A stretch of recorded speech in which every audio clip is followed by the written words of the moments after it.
I'm Drew. And I'm the newly haircutted Tony. And welcome back for another episode of Back for Our Future. I don't want to say that this is becoming a theme, but in this little bit of a run, there's been a little bit of theme where we've had to swerve, to use wrestling terms, if you will, to accommodate Tony's haircuts. I'm just kidding. No, we do have to swerve for a lot of actors have passed away this year, and so a lot of them have impact on our story. So whether people realize it or not, these actors, the ones that we stop to tell these stories about, have had an impact on us one way or another. And today we're going to talk about four that have recently passed away that have had both a collective and an individual impact on me and Tony. And we feel it's relevant because it fits within the timeline of what we're talking about. Again, the purpose of this show is to go back and look at our history to maybe help inform our future. But the other side of it is we're telling stories about stuff that mattered to us in our formidable years. And a lot of these people made an impact on our lives. Is it fair to say, Tony?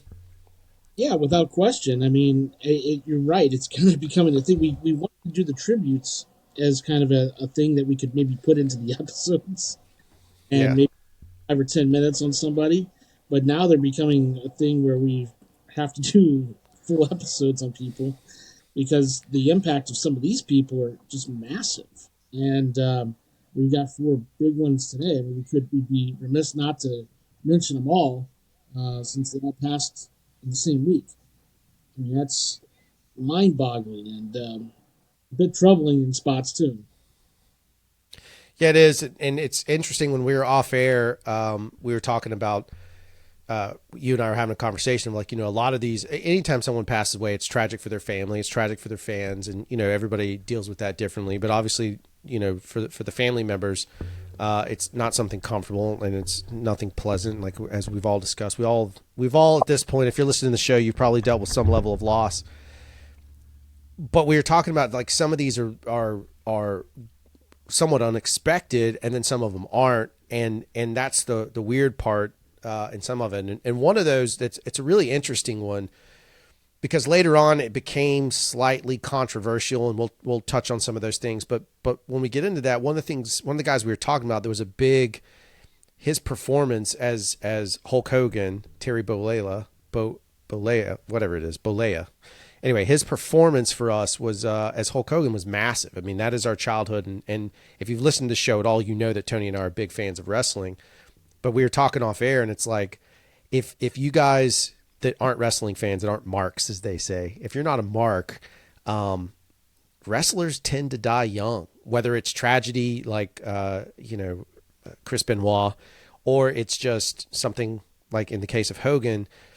Their bodies are abused so heavily, especially the old school guys. Their bodies are abused so heavily that they end up with just a myriad of pain, which sometimes leads to drugs, or sometimes just leads to, situations like with Bollea, with Hulk Hogan, where it was just complications from the amount of surgeries they had to have to even survive. So you want to start out? Let's talk about Hulk, Tony. I mean, you're talking about maybe the most iconic, it's not even a wrestling person, maybe the most iconic athlete in the last, I don't know, man, would you say from when he started back in the late 60s? I mean, he's been iconic for 40 years.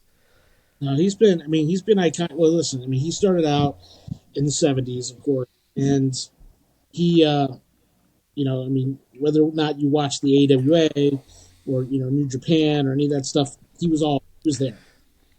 And it was always lingering. He was going to be a big star. And, of course, Hulkamania would begin January 23rd in Madison Square Garden when he beat the Undertaker. And that would change the industry completely. Could you, at that point? Yeah, I was going to say, could you give a little primer? Because you and I know this stuff, because you know it way better than I do. But we both love wrestling. But could you give just to explain sort of that territorial thing and how we got to that point? Because a lot of people don't understand. They only know WWE, or some may know WCW, or nowadays AWE or AEW. Sorry. Could you kind of explain the territorial side of things and why like that Madison Square Garden event was so massive? So back in the day, before the WWF explodes, there were what we had called territories.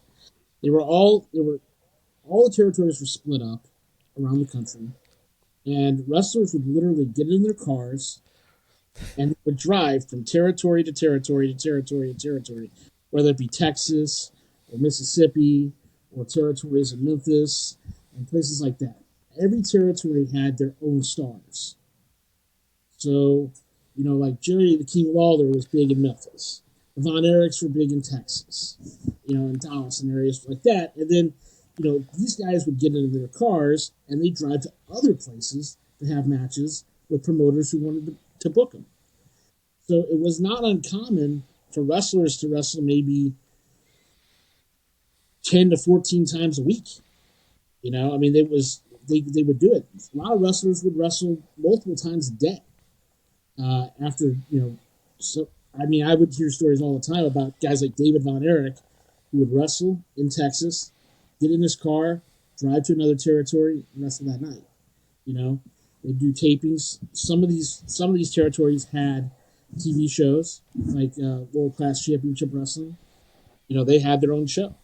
They would come on Sundays, and then the Mid South they had their own show, and of course you had AWA up in Minneapolis, and you had all these other places, and the NWA was massive, of course, because NWA was split into quite a few territories, and one of the biggest territories was the Crockett territories down in Atlanta area, which were, of course, would end up being part of WCW eventually. And this is all the way wrestling was. It was kind of kept in the corner a little bit. It was like this big territorial system that was kind of kept in the corner. And all of a sudden, Hulkamania happens in 1984. He pins the Iron Sheik. Hulkamania is unleashed. Girl Monsoon's, famously says Hulkamania has arrived. And the next thing you know, this whole thing will explode. And it becomes something where now Vince McMahon Jr., who got the company from his dad, Vince McMahon Sr., Jr. takes over, and all of a sudden, it's going to become, he's going to go to all these territories, he's going to start pulling in a lot of their biggest names, and they're going to come to the WWF. And I don't think a lot of people realize that. Like a lot of these names that necessarily didn't win titles and stuff in the WWF, they were huge in other territories. Massive. I mean, even guys like Coco Beware and Junkyard Dog, these guys were huge in other territories as well. And Hulk Hogan's going to be the guy who unleashes it all. I mean, without question. Most people became wrestling fans because of Hulk Hogan. I probably don't become friends with guys like Richard and people like that if Hulk Hogan doesn't win, and pin the Iron Sheik. I mean, without Hulkamania, people probably don't come out and say they're huge wrestling fans. I mean, Right. put it into the mainstream, There was all this stuff that was out there. My mom, the other day when Hulk Hogan passed away, I went upstairs and she was crying. And she's not even a wrestling fan. I mean, she's not a wrestling fan. I don't even know how many matches she's even watched. Right. I mean, if she did, it was because I had it on or something like that. She walked by it or something of that nature, right? And that was it. I mean, but she was crying because how much of an impact he had on me, how much of an impact he had on my brother, and when those action figures come out in the '80s, and LJN releases that line of action figures, the big rubber guys I still have. And when those are released, she made sure that Hulk Hogan was the very first one that I got. And the Iron Sheik was the second one that I got. And I got that ring. And I had that match probably 6,000 times, man. And Hulk always won. I had lunch boxes and trading cards and just about every wrestling item you could think of. my mom made sure I had it because she loved me and she cared that I loved wrestling. And, you know, and that's what made her upset the other day because, Hulk's been around almost my entire life. I mean, Hulkamania is, breaks when I'm 7 years old. So I mean, this has been around virtually almost my entire life. And without question, he is one of the biggest celebrity impacts on my life for sure. No doubt about it. Uh, my brother wasn't alive during the big parts of Hulkamania. Of course, he'd be bigger in the NWO faction of Hulk Hogan's run, which is, again, when we get to that 90s stuff, Hulk's got this huge thing of Hulkamania in the 80s, early 90s, and such. Then he goes to WCW, and he's there, and he has to reinvent himself. And that's the other crazy thing about Hulk Hogan, right? Is that he forms, he becomes the triple guy, the triplets, and all of a sudden he joins up with Scott Hall and Kevin Nash, and they form the NWO, and all of a sudden that unleashes the next part of Hulk Hogan's career. And the great thing about that is that shows you just how big of an impact player Hulk Hogan is, right? Because once that happens, WCW takes over the wrestling world. And that doesn't happen without Hulk Hogan either. Because that's not going to happen just with Scott Hall and Kevin Nash. That happens because of Hulk Hogan. When Hulk Hogan makes that heel turn, everybody has to see that. It became must-watch TV. That's what started the Monday Night Wars. Hulk Hogan started the Monday Night Wars. And so what's really great for anybody that doesn't understand why that's such a big deal is, so think about this. The guy creates virality, right? Because wrestling, just like influencers, wrestling is a spectacle. We all know it's fake. We watch it because we enjoy it. We enjoy it's no different than a comic book brought to life. That's one way I've heard somebody say it, and I get it. But what's even crazier is you have this iconic hero that when he goes into the NWO becomes a villain. And when I say a villain, he is booed so loudly. There is so much trash. And you can find this on YouTube, and I suggest you watch it. It is incredible to watch a human being command a stage. I mean, it's Taylor Swift level of fandom, right? And there is just cups and drinks and junk just flying into the ring. And he's just standing there getting booed, and he has become a villain. And he is the guy that represented all the goodness in terms of all the positivity he did throughout the primary of Hulkamania has now gone sour. And it's done in such a way that it changes, as Tony's saying, changes the landscape of an entire industry. Twice this guy's done that. And if you want to use metrics, we use box office on here to talk about it. But you're talking about a company that was scattered. There was no real revenue. When they were all in territories, they had revenue, but it wasn't unified. The WWE is $1 billion company. This guy single-handedly, with assistance from Vince McMahon, but he single-handedly, as the top performer, created $1 billion industry off of that, and then launched even bigger all of these offshoots that we talk about now, whether it's WCW, later it'd be AEW. There's lots of other ones in between there, but point is he blew that stuff wide open. And I'll never forget, just as I'm sure you did, I remember that night. I will never forget the third man. I will never forget it. Oh, it's iconic. It's iconic. So what was your first? Go ahead. Listen, the stuff that you were just talking about with the trash and everything and the fans throwing the last bastion of great fandom in wrestling. Yeah. It's going to become after that fans of wrestling kind of ruin wrestling. I mean, let's be honest. I mean, nowadays, you don't have the great heel face stuff. You just don't have it. It doesn't exist anymore. Because now these guys all have social media accounts. Now the human elements entered into it too much that you don't believe in the characters. And now all the fans want to do is chant and, cheer everybody that walks out, regardless of who they are and what they might be storyline. But the NWO stuff, especially at the start of it, is the last big time bastion of great fandom in wrestling. There's no doubt about it. It's really not even up for debate because if you're an actual true wrestling fan, and now it's become really trendy to be a wrestling fan in a lot of ways. You see just people there, they're just popping in because they just want to be, they want the trend of it right now because there's so much, it's so viral, and all the clips are so viral that that's become the big thing. But one of the cool things about Hulk is, I mean, the guy in at WrestleMania 3, and of course Oh, this guy headlined, 8 of the first 9 WrestleManias, okay? And WrestleMania 3, he fights Andre the Giant. And I don't think anybody really understands. The fact that he body slammed Andre the Giant is huge.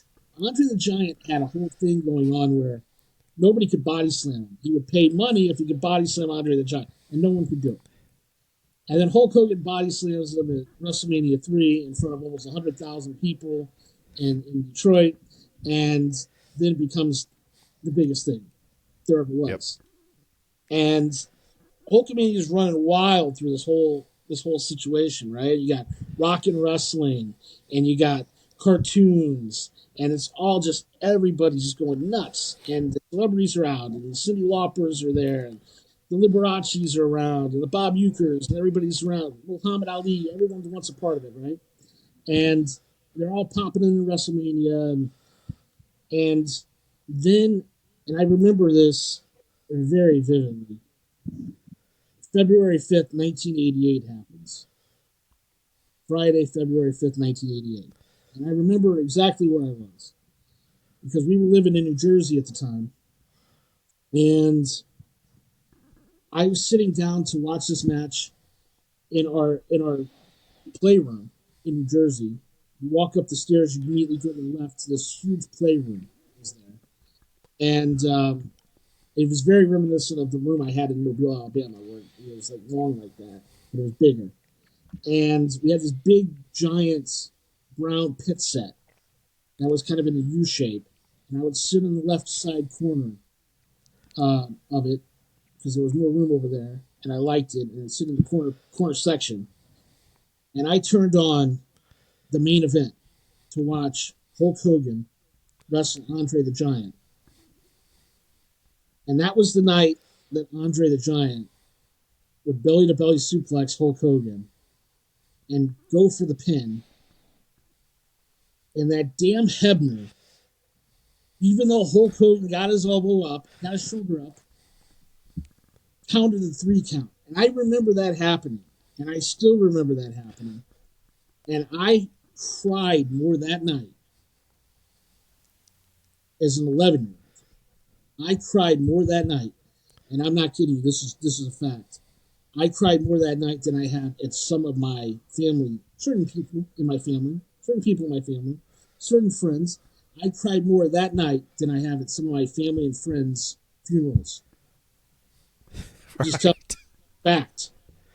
When he lost that belt that night, I was not in a good place. I don't think anybody saw me because I stayed up in that room, that whole night. Yeah. I just couldn't believe it. I mean, I couldn't believe it. And one of the great things about Hulkamania is I got to live it, man. And it was I was living in New Jersey. My cousin Randy would take me to Madison Square Garden Oh, multiple times. wow. Multiple times we went, and Hulk Hogan wrestled at every one of those cards, every one of those house shows, and the cheers that went up when he would come out, or even they mention his name as being, oh yeah, we're gonna have the next card will be so and so date, and Hulk Hogan will be there, and the place would just erupt. I've I I have seen every big wrestler live. I have seen every big wrestler from about the Hulkamania version, that Hulkamania time on through John Cena, everybody else that's out there today. I've seen The Rock. I've seen everybody live at some point in time. And you can't name a wrestler I haven't seen since that era. I've seen every single wrestler live, whether it be a pay-per-view or a house show or anything else. I've seen them all. There has never been never been more of an organic cheer and pop than for when Hulk Hogan was in Hulkamania. I mean, that's just the biggest thing there ever was in wrestling. It's not even close. I mean, everything else now, and this is before they would pipe in cheering and booing and stuff like that. And now it's all for the television, so they got to get that. So they got to have the mics going, and you got to be able to hear it on TV. These were house shows and stuff like that. It wasn't all on TV, so you got to hear this stuff organically. And I've never been in an arena where it was not loud. I've been to Super Bowls and World Series events and everything else, and that place was just ruckus, man. Madison Square Garden, the home of Hulkamania. I've been there to see Hulkamania in the '80s multiple times. Never forget it. Yeah, it's the same way with like I remember the Andre the Giant scenario, but I don't think we had the pay-per-view for that one. We did get, and I don't remember if it's the next year or 2 years. I was on NBC. What's that? I was on NBC. It was on NBC. Yeah, yeah. I don't remember. I remember seeing clips of it as a kid, and I remember it like Hulkamania at that point was getting to me. But what got me was I was an Ultimate Warrior fan. He's great. And when Hulk went up against Ultimate Warrior, I just remember my mom's even in the room watching it. And it's me and my dad. I can't remember who else is there, but I know it's me and my dad. And my mom's in the room, and she is rooting for I'm a Warrior fan. She is so rooting for Hulk Hogan because he's the good guy, even though Warrior was still a good guy in this time frame to some extent. But my mom is so rooting for it, and I'm rooting for him. And it was one of those core memories. Like, that's what I'm saying when we talk about this stuff of like it when we go back through some of these are core memories, just like in Inside Out. This is exactly what that was. And it's a core memory. I just remember my mom cheering for Hulk and saying, "You're not going to cheer for the good guy?" And I was like, "I am cheering for the good guy. It's an Ultimate Warrior." And it was like a nice little rivalry inside of my family. And it's something that I will always remember fondly, seeing that match. And then I believe that's one of the ones where they still were using the drive out. No, because he ran in. But I can't remember. I don't remember that part. Were they using the drive outs back then, where they would drive out in the little mini rings, or did Warrior run in? Yeah, that starts in WrestleMania 3. So that's there. Yeah, yeah. And so it's just one of those things of like you're saying, Madison Square Garden, there's somebody that took you to it. You experienced it. You and I have stories to tell about it. You know, later on when we would become friends, we would go to wrestling shows. My dad would take us to a lot of those. There's the infamous Tito Santana shirt. There's all these things. So that wrestling, and it still provides me value today. I still watch wrestling. I'm still a fan of it. I don't watch it as much right now. I'm on a hiatus because of just timing. But it's definitely not the same, to your point, and it never will be. And the other part about Hogan is that then he's the first athlete to really make a transition into film and television, somewhat successful, somewhat not. It just depends on how you view it.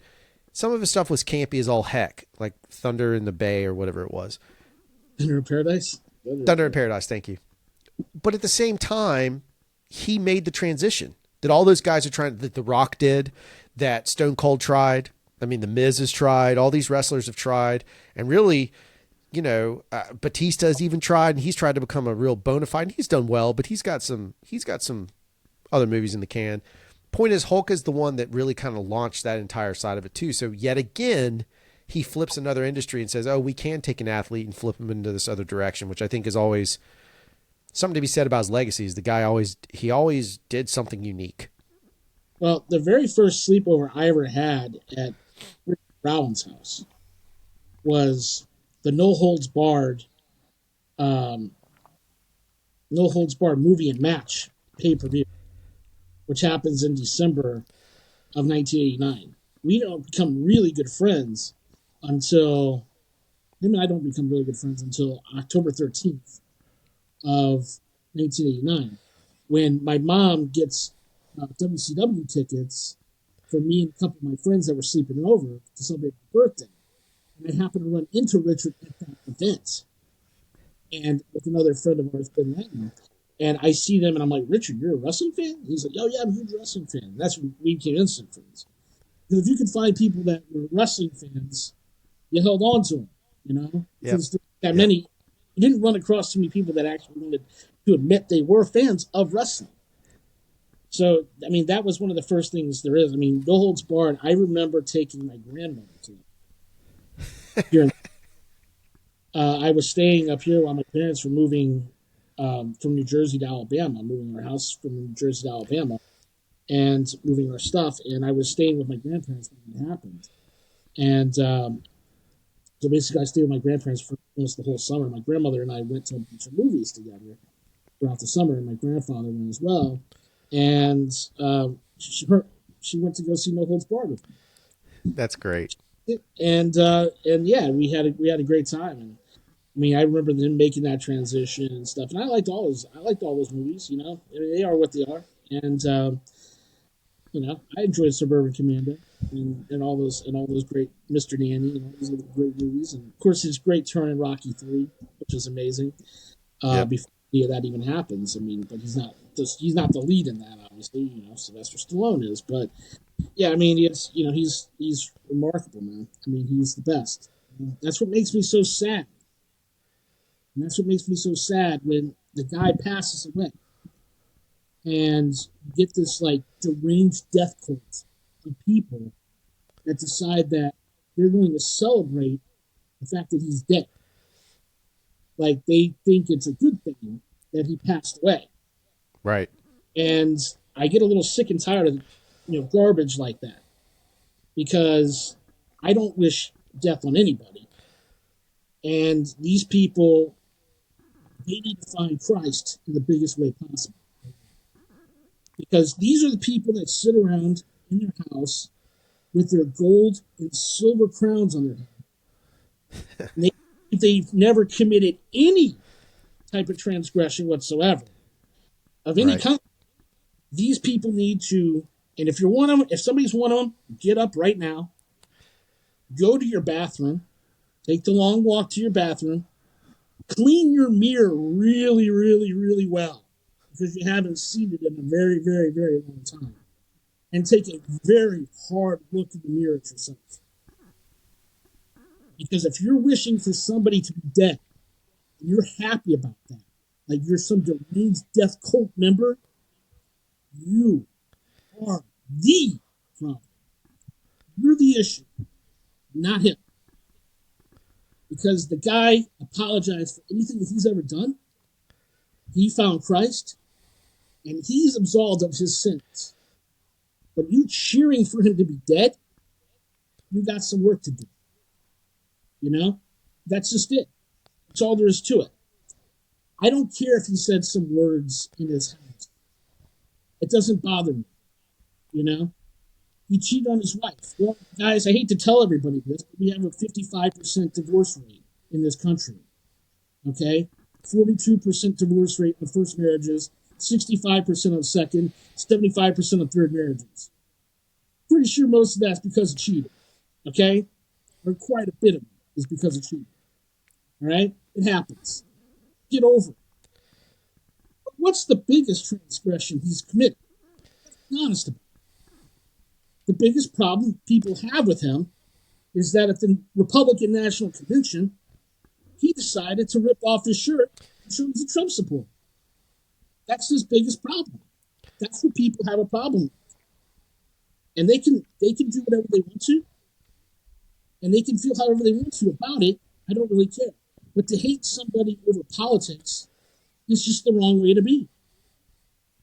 Because everybody has freedom of speech to talk about those things. We all do. And he's allowed to do it just like anyone else. I have tons of liberal friends, and I have tons of conservative friends. And I lean more towards the middle, but I'm going to tell you right now, I don't hate any of these people. I don't even Right. talk politics with any of these people. We're talking politics now because I'm despise how these people are treating Hulk Hogan. And it's not everybody, because 99.5% of the people have had good tributes. But there's this Right. percent that keeps saying things like, oh, he's complicated and everything else. It's not complicated. The man's absolved of his sins. And that's it. And we move on. And if you still want to call him a racist, tough. Because we've all said words that we don't mean. It's time to get. It's time to move It's forward. a, it it's an interesting thing that happens with that though, because I wanted to bring this up because it's something that I think is not talked about regarding that. And he literally again now it's not necessarily in the best limelight, as you said. He was recorded saying some words that wouldn't be we won't repeat on this show, obviously, but were not good words to use, and certainly not the best way to describe someone, and we get it. But what's fascinating that from that scenario is the dude sues for unlawful recording and release of right defamation. He shuts down one of the largest websites to ever exist, Good for, completely gone. good for him. I know, I'm with you, I mean, because at the end of the day, Gawker was trash, and they deserve to be shut down. Good for him. it's amazing. And so it's one of those scenarios to your point of like, again, I don't agree with the words he said, but I think everybody at the end of the day has probably said something heinous to someone, whether it's in a weird marital situation or not, doesn't matter. We've all said something that we probably were like, man, I probably shouldn't have said that, or maybe you didn't realize at the time, but eventually you would. We've all done it. The difference is that was recorded and released and then strung up, but he fought back and won, which is what's really interesting about that scenario. And to your point, at some point when someone says, I made a mistake, I'm sorry, we have a choice to make, and you can either choose to forgive. Now, Tony and I both being Christian type guys, we believe that when you absolve from sin, you're absolved from sin. That's what it says. That's what we believe. So therefore it's done. The other side of that is holding on to that bitterness doesn't give anybody a chance to make a change out of it. So if we do that, then I guess those are the same people that must just be death penalty for everyone at that point. Because clearly, if you committed a crime, you just deserve the absolute worst treatment possible. Well, here's the thing, also, right? Is that and I hate to compare people. Don't get me wrong, but they're both wrestlers. Why is it okay for Stone Cold Steve Austin to beat every wife he's ever had? Right. And yet, people are still chanting what at these every card you see, and every time he walks out, he gets nothing but cheers. Well, the Right. difference is that he didn't go out and support a political candidate. I mean, that's the Right. big. He doesn't fit the narrative of what people want him to fit into, and so one of them gets a pass, and Hulk Hogan's dead now, and he gets to be jeered down by a bunch of death cult, you know, crazy maniacs trying to say Yeah, nice it's just nice words. it's good. I'm proud of you. You're doing a very good job. Luckily, the one thing about we can say about Hogan, and to keep us on track with the other gentlemen's that we need to mention here, is that his legacy lives on, and though there are a group of people that are trying to tarnish it, the majority of people, as you said, the majority of people saw past it. So maybe Terry Bollea said some bad words, but Hulk Hogan didn't. And I think the important part of distinguishing those two elements is at the end of the day, Terry Bollea may have made choices that we don't agree with. Fine, so be it. But Hulk Hogan, the character, didn't. And so that legacy gets to live on no matter what, despite the death cult and the other, Well, weirdos. I'm still going to add a couple more little things here. Sure. And I wore my Hulkamania shirt the other night to the Cardinals baseball game when he passed away, and I probably got stopped 150 to 200 times by various people. I had the shirt on all night, and probably about half of those people were minorities, and they all love Hulk Hogan. Right. Nobody said anything bad. Not one. I mean, nobody's gonna say anything bad to my face, probably anyway. But they had no reason to stop me and talk about how much they love Hulk Hogan, unless they really felt like they loved Hulk Hogan. Right. Otherwise, ask me. You know what I mean? And all these people like Teddy Long and Devon Dudley and The Rock and even Metro Boomin, hip hop artist Metro Boomin, and all these people have come out talking about how much they love Hulk Hogan, and they're all minorities. Listen, a racist would not at WrestleMania 18 put The Rock over in one of the biggest matches of all time. He had no reason to do that. I mean, he didn't have to do that. He did it. You know, Yep. he could have very easily gone to Vince McMahon and said, I'm supposed to beat The Rock. And that's probably what Vince would have done. Right. But he didn't do that. He put The Rock over, a minority, at one of the biggest matches of all time. Racists don't do that. I can Yep. assure you that. Racists don't do that. So I think people need to think about all this stuff before they speak and really go, because these are clearly people that don't know his entire body of work, his entire life, and who he's touched. And I've met the man a few times. He was always cordial. He was always great, and I will always love him. He's gonna be remembered forever. Yeah. Hulkamania. Well, just, like the Warrior, it lives in our hearts. It's the same kind of thing. It's the same sort of speech that comes out of that side of it. I'd be remiss to say that was pretty shocking. And that was, for Tony and I, obviously, we led with that one because that was the one that had pretty big emotional impact. But I'm not going to lie to you. We also lost Malcolm Jamal Warner. And, man, Damn. I can't tell you the importance. And I know that he's done, not Malcolm Jamal, but Bill Cosby's done some stuff that is considered not great. I get it, and it is not great. But my God, if I can't tell you how important the Cosby Show was to me growing up, there were things in that show that helped me shaped me as a man. There were things and lessons that I learned in that show that were important. I identified with Theo so much. They did a fantastic job, and I'm white. I get it. I am not trying to take away anybody's stuff, but I'm just telling you, as a young guy that grew up in that same time frame, I think Theo in that show was like 2 years or a year older than me, or right in between Tony and I, somewhere in that range. The fact of the matter is, it was close to our age. The point is I identified, and no matter what, even in reruns, I would still watch that show and learn something new and took away stuff. And some of my absolute values as a male came from stuff that I learned from Thea, right? Mm-hmm. And so when he is, and his death was sudden, it was a drowning, if is what they reported it as, brutal across the board, just because of what his is a reminder of, like, he was just out with his family, living his life.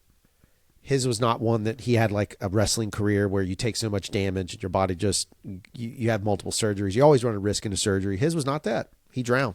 That's what it came down to. And it had a big impact. What is your take on the Malcolm Jamal Warner scenario? Because I know you and I still to this day have occasionally made quotes from that show. I mean, I love the show. I still love the show. I still watch it. I was watching it the other night. I mean, they still run it? Yeah, it still gets run. Yeah, it still gets run, and I have it on DVD and stuff like that too. But yeah, it's still on TV. They brought it back, and the thing about it is, I mean, yeah, it didn't probably get, because with this modern era of all the reboots and things like that, the fact that Bill Cosby had all those problems probably prevented them from getting that, full reboot status and the reunion status that it would have gotten. But it didn't get all that. That's okay.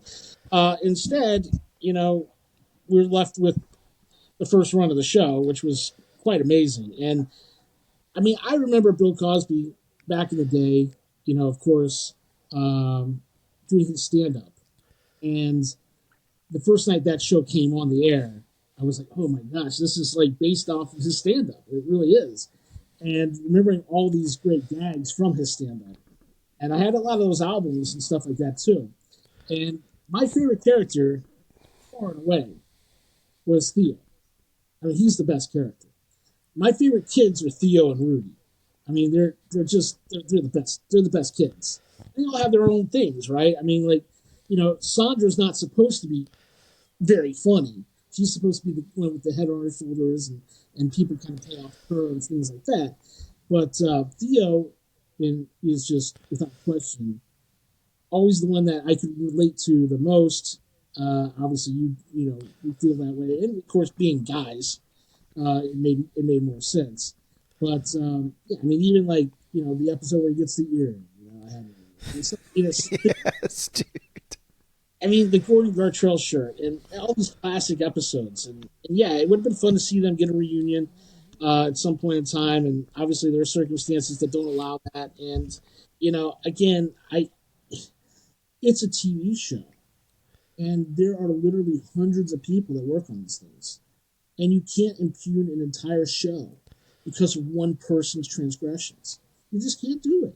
I mean, there's so Right. many people that work on these things, and their art matters, And Malcolm Jamal Warner was an artist. He was great, and I remember, when I used to watch a TV show before the Cosby Show called Matt Houston, and it was a detective show starring Lee Horsley, and I used to watch it with my parents all the time. And Malcolm Jamal Warner first appeared on that show, and I mean this guy worked very steady throughout his entire life. I mean he was even a main cast member on the TV show The Resident, which ended a couple of years, and a Fox show called The Resident.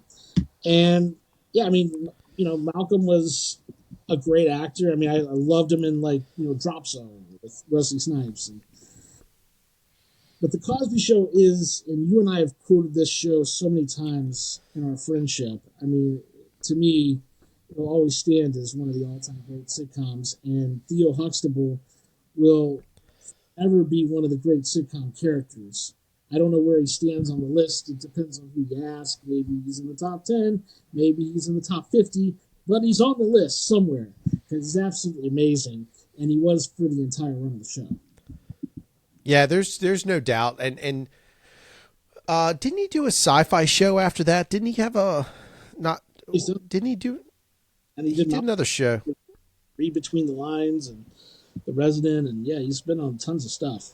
But, yeah. And look, I've always liked him because I grew up with him. Like that's the other side of him is we grew up together. That's how I always felt. Like he was my friend that I didn't get to see all the time, and when I did, I was happy to see him. And that's how it was. That's how I remember it. That's how it will always be for me, just because of the brevity of work, or the scope of work that he had, and the brevity he brought from a character side of it.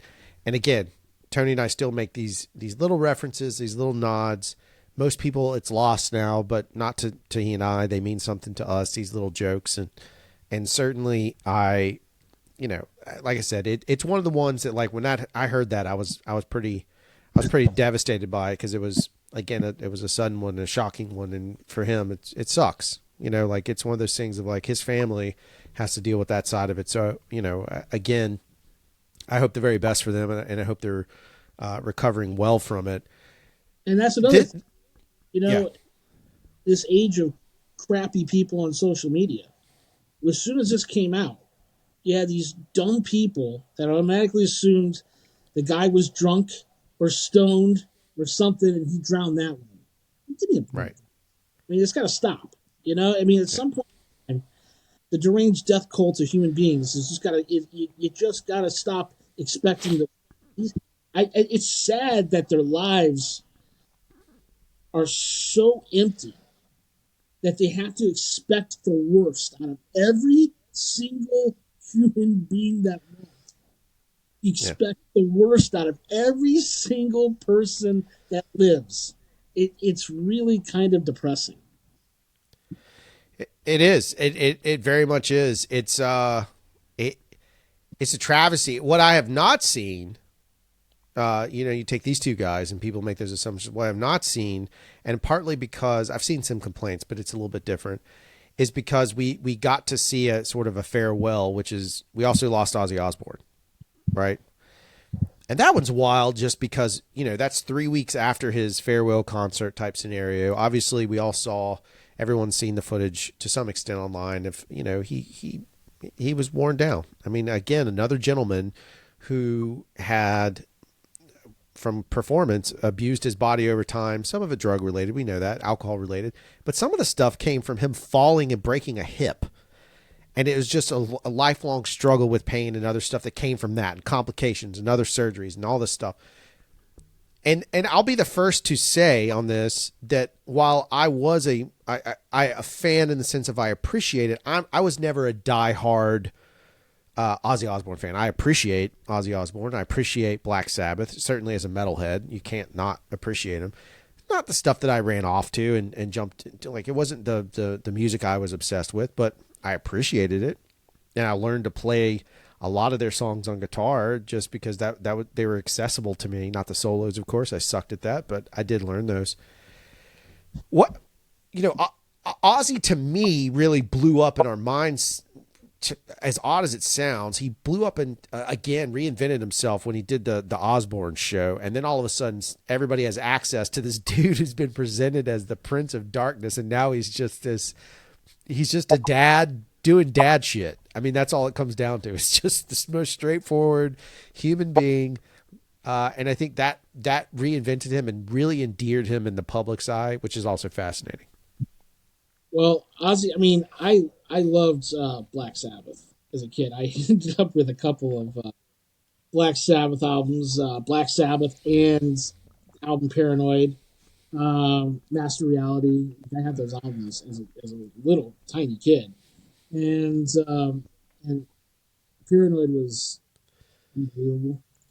And I was, Ozzy was one of those guys, right? As a little kid, you're watching Ozzy Osbourne. I was about to say Ozzy Smith, but you're watching Ozzy, and I watched Ozzy Smith as a kid too.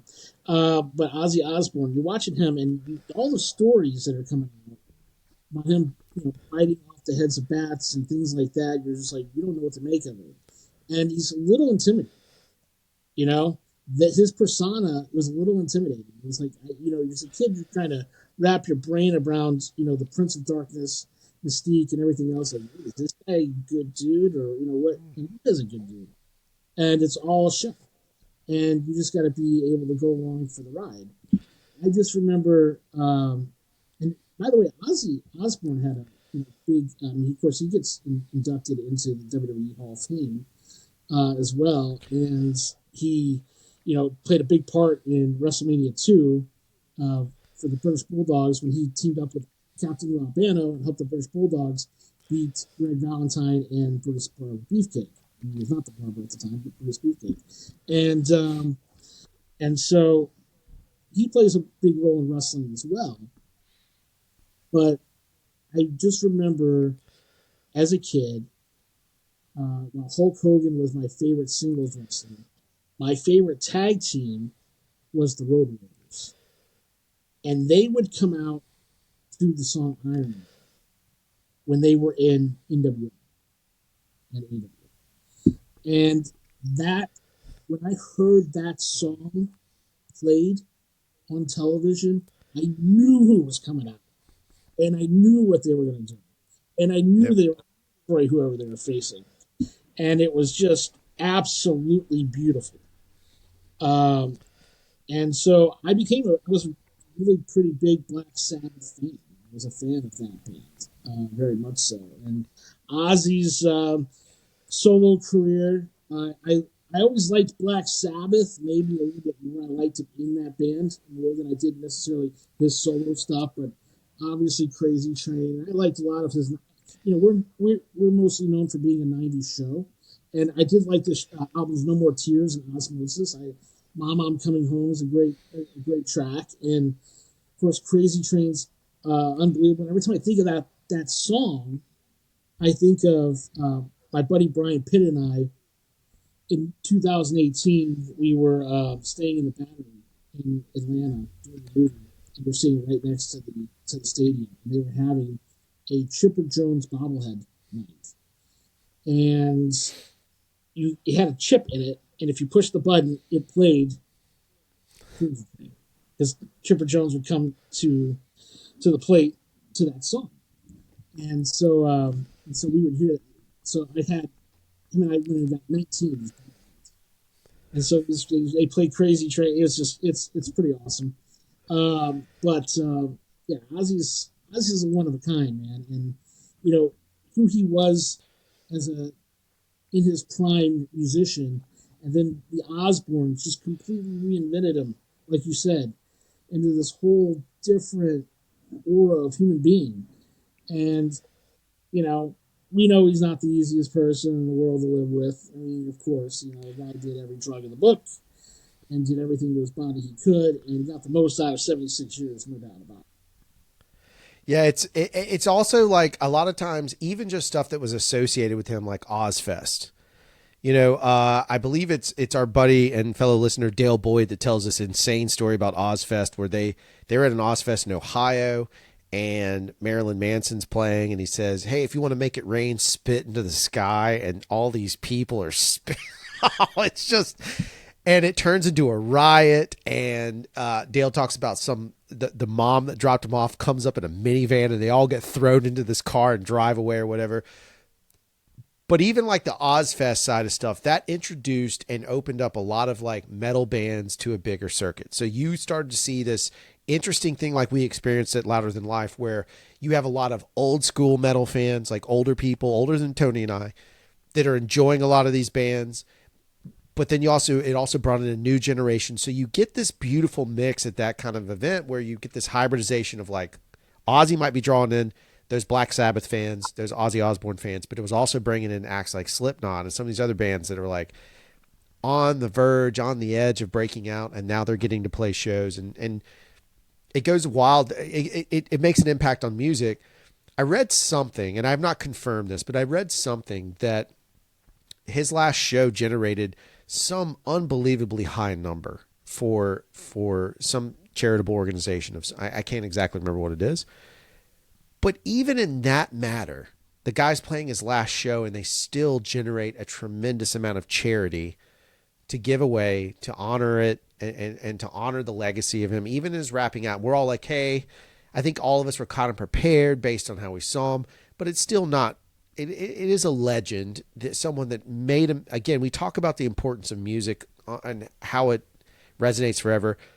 I don't think there's anybody that's not heard Crazy Train at a sporting event. You've been there. Everybody's heard Crazy Train.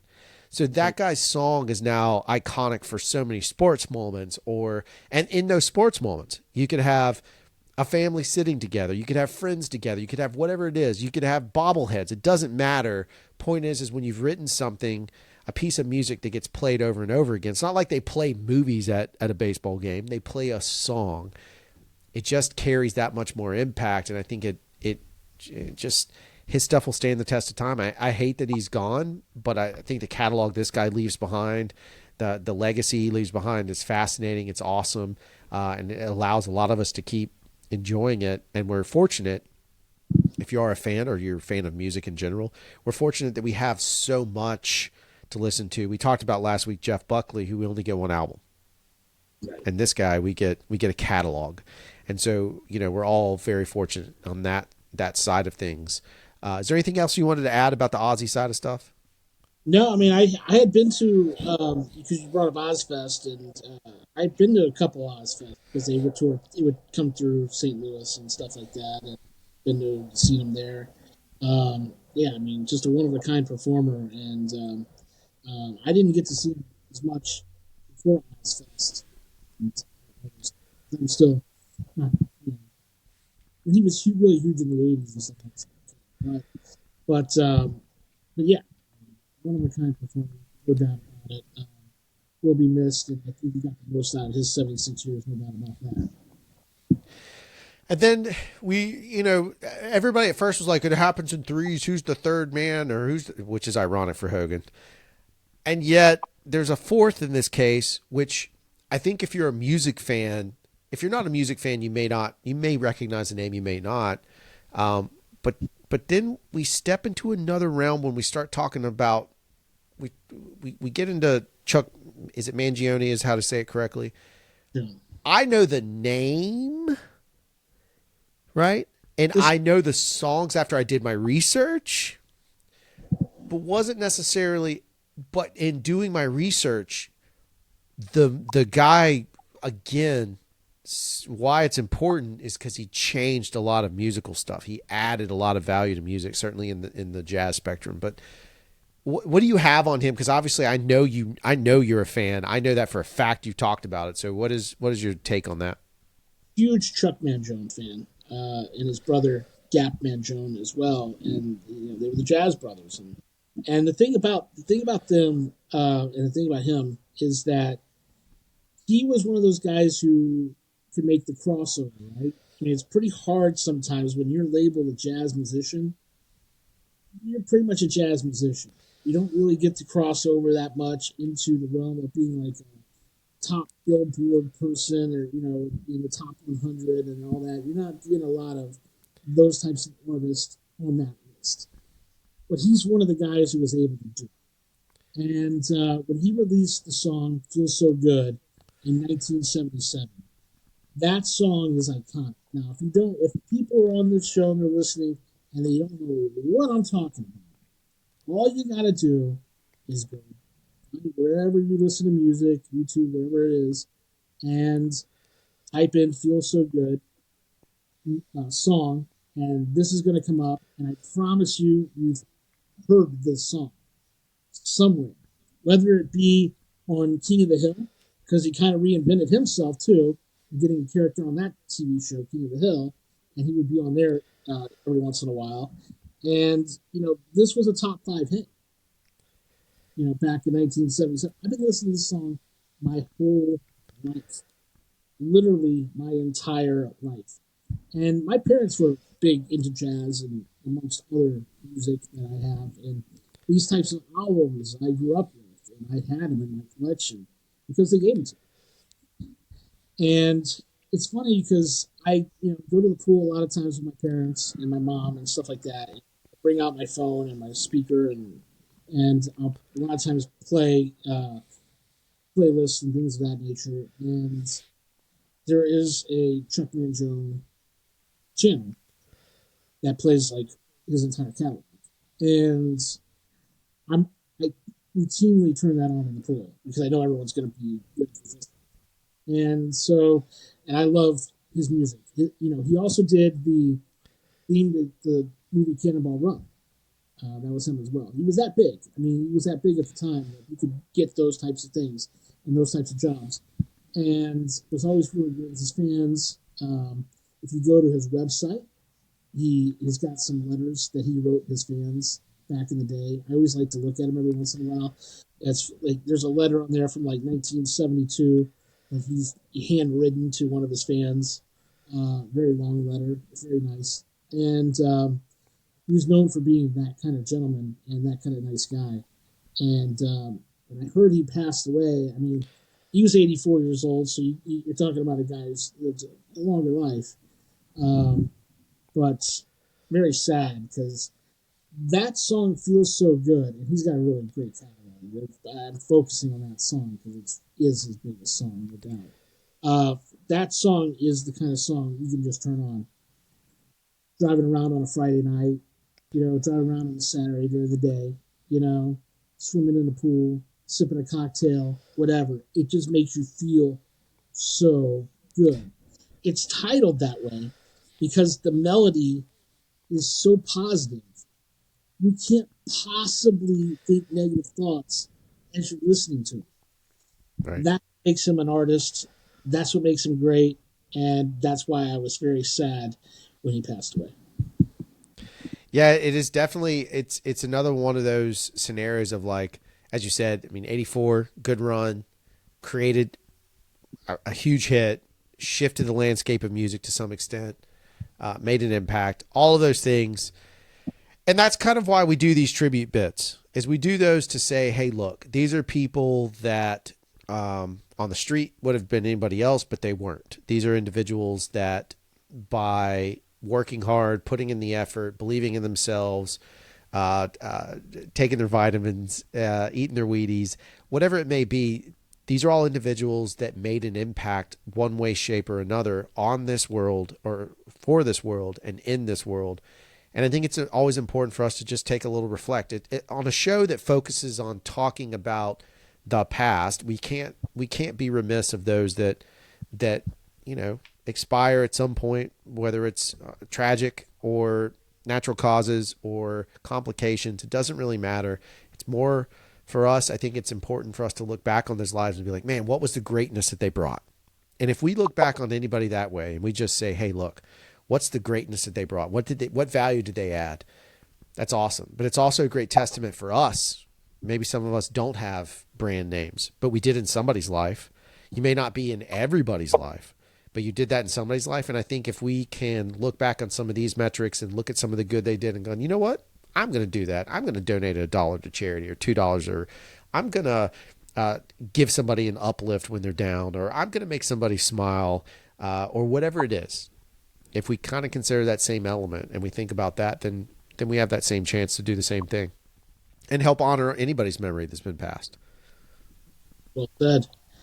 I completely agree.